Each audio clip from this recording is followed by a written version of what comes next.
किन्नर चुड़ैल। गोरखपुर नाम का एक गांव हुआ करता था।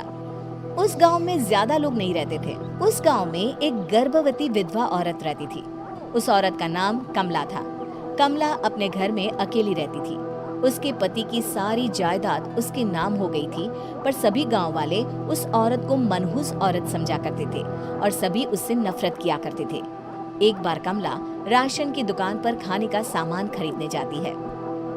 भैया जी, जरा 1 किलो दाल चावल देना। अरे हाय हाय हाय हाय हाय हाय। अरे मनहूस औरत, मेरी दुकान में अपशुगन करवाने आ गई क्या? हैं? चल जा यहाँ से। मैं कुछ नहीं देने वाला हूँ तुझे। भाग भाग यहाँ से, चल जा निकल। भैया जी, ऐसा मत कहिए।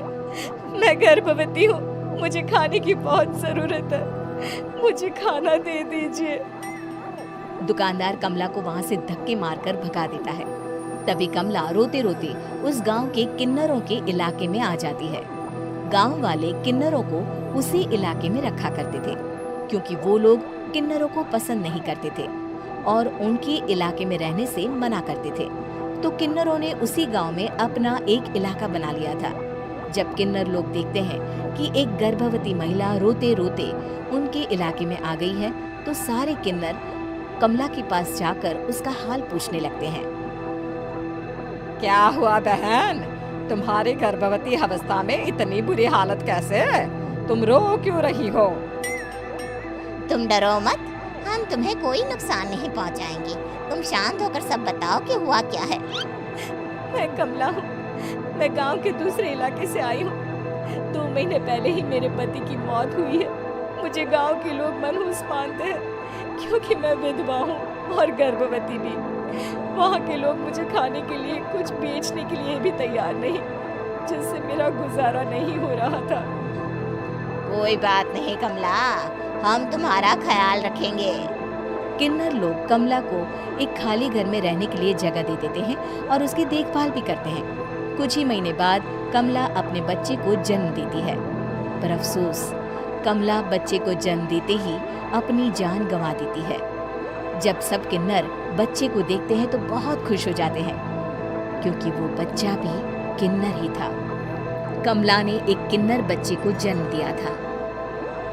अब इस बच्चे की देखभाल कौन करेगा? हम तो इस बच्चे को गांव के दूसरे इलाके में भी नहीं भेज सकते।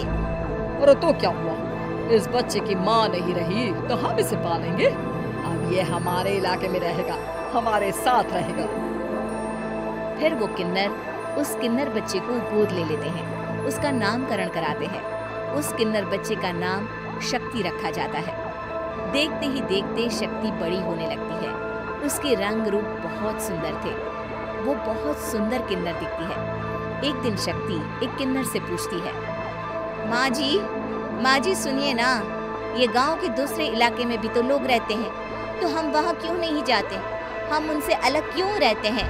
शक्ति, क्योंकि वो लोग हमारे जैसे नहीं, वो लोग हमें पसंद नहीं करते, इसीलिए हम उनसे अलग रहते हैं। क्यों? वो हमें क्यों पसंद नहीं करते? मुझे एक बार उस इलाके में जाना है। मैं एक बार वहाँ जाकर घूम कर आऊँ। शक्ति, खबरदार, जो तू उस इलाके में कभी भी गई तो अपनी जान नहीं गंवाना चाहती तो उस इलाके में कभी कदम भी नहीं रखेगी, समझी? इतना कहकर वो किन्नर वहाँ से चली जाती है। शक्ति उस किन्नर की बात सुनकर बहुत रोती है।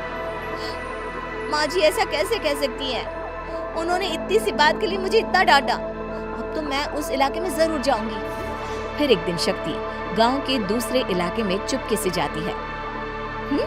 ये लोग तो हमारे जैसे ही इंसान हैं, तो ये हमसे नफरत क्यों करते हैं? जब शक्ति उस इलाके में पहुंचती है तो गांव के सारे आदमी उसके रूप से मोहित हो जाते हैं। वो लोग ये अंदाजा नहीं लगा पाते कि वो किन्नर है। शक्ति की सुंदरता देखकर सारे गांव वाले उसकी तारीफ करने लगते हैं। तभी गांव का चक्कर लगाने गांव के जमींदार का बेटा हर्ष वहां पहुंचता है। हर्ष भी दिखने में बहुत सुंदर होता है। जब हर्ष ने शक्ति को देखा तो वो भी उससे मोहित हो गया, और जब शक्ति की नजर हर्ष पर पड़ी तो वो हर्ष को देखकर मोहित हो गई। आपको पहले कभी इस गांव में देखा नहीं। इस गांव में आप नए हैं क्या? जी नहीं, वो मैं बस।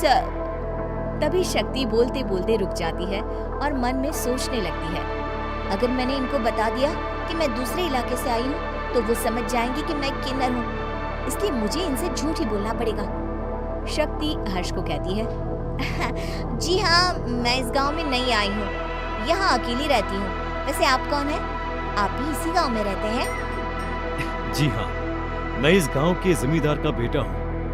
आपको किसी भी चीज की जरूरत पड़े तो आप मुझे बता देना, मुझे अच्छा लगेगा। ऐसे ही शक्ति और हर्ष एक दूसरे से रोज मिलने लगते। वो दोनों अपने प्यार का इजहार करने एक दूसरे से मिलने जाते हैं। तभी शक्ति का पीछा करते करते एक किन्नर वहाँ आ जाती है। शक्ति, मैं तुमसे बहुत प्यार करता हूँ। मैं तुमसे शादी करना चाहता हूँ। क्या तुम मुझसे शादी करोगी? हाँ हर्ष, मैं तुमसे शादी करूंगी, पर मैं तुमको अपने बारे में एक सच्चाई बताना चाहती हूँ जो मैंने तुमसे छुपा कर रखी है। तभी उनके बीच में ही वो किन्नर आ जाती है। शक्ति, तेरी हिम्मत कैसे हुई ऐसा करने की? वो किन्नर शक्ति को खींचकर गांव के जमींदार के पास ले जाती है। हर्ष भी वहां शक्ति को बचाने के लिए पहुंच जाता है। जमींदार शक्ति और हर्ष के प्यार के बारे में सुनकर गुस्से में आ जाता है और शक्ति को गांव के बाहर निकालने की सजा देता है। शक्ति ये बात सहन नहीं कर पाती और कुएं में कूदकर अपनी जान दे देती है। जमींदार हर्ष की शादी गांव की एक लड़की से करवा देता है, पर हर्ष इस शादी से खुश नहीं होता। शक्ति अपना बदला लेने के लिए मरने के बाद किन्नर चुड़ैल बन जाती है। अब मैं इन गांव वालों को नहीं छोड़ूंगी, अब इनसे मैं अपने प्यार का बदला लूंगी। किन्नर चुड़ैल गांव वालों को परेशान करना शुरू कर देती है। एक बार वो रात को गांव के खेतों में पहुंच जाती है और वहां आग लगा देती है। सारी फसल जल के राख हो जाती है। जब एक आदमी रात को उठकर देखता है कि खेत में आग लग गई है तो वो वहां पहुंच जाता है। वो देखता है कि खेतों के बीचों बीच एक किन्नर चुड़ैल खड़ी है और वहां खड़े होकर ताली बजा रही है। गांव वाला किन्नर चुड़ैल को देखकर बेहोश हो जाता है। जब सुबह उस आदमी को होश आता है तो वो सीधा जमींदार के पास जाता है। अरे जमींदार साहब, अरे वो किन्नर चुड़ैल ने मेरी सारी फसल जला दी। अब मैं क्या करूंगा? क्या होगा मेरा? जमींदार चुड़ैल किन्नर का नाम सुनते ही सब कुछ समझ जाता है। अब वो बहुत डर जाता है। उसी रात को जब जमींदार डर के मारे अपने कमरे में सो नहीं पाता, तभी वहां अचानक से किन्नर चुड़ैल आ जाती है। किन्नर चुड़ैल जोर जोर से जमींदार के आगे खड़ी होकर हंसने लगती है और ताली बजाने लगती है। जमींदार उस डरावनी किन्नर चुड़ैल को देखकर बहुत डर जाता है। तूने मेरे साथ बहुत बुरा किया, अब मैं तुझे जान से मार दूंगी। नहीं नहीं नहीं नहीं, मुझे माफ कर दो, मुझे मत मारो। मैं कभी ऐसा दोबारा नहीं करूंगा। अब तुम जो बोलोगी वही मैं करूंगा।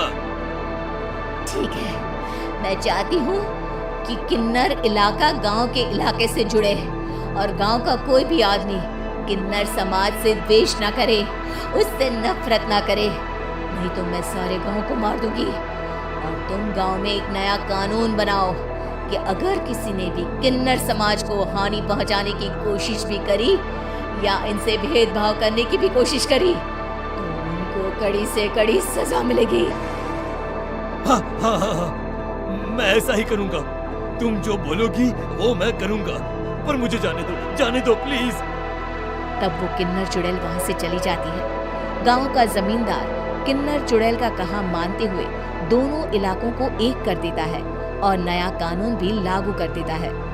तब से वहां किन्नर समाज और बाकी गांव वाले शांतिपूर्वक रहने लगते हैं।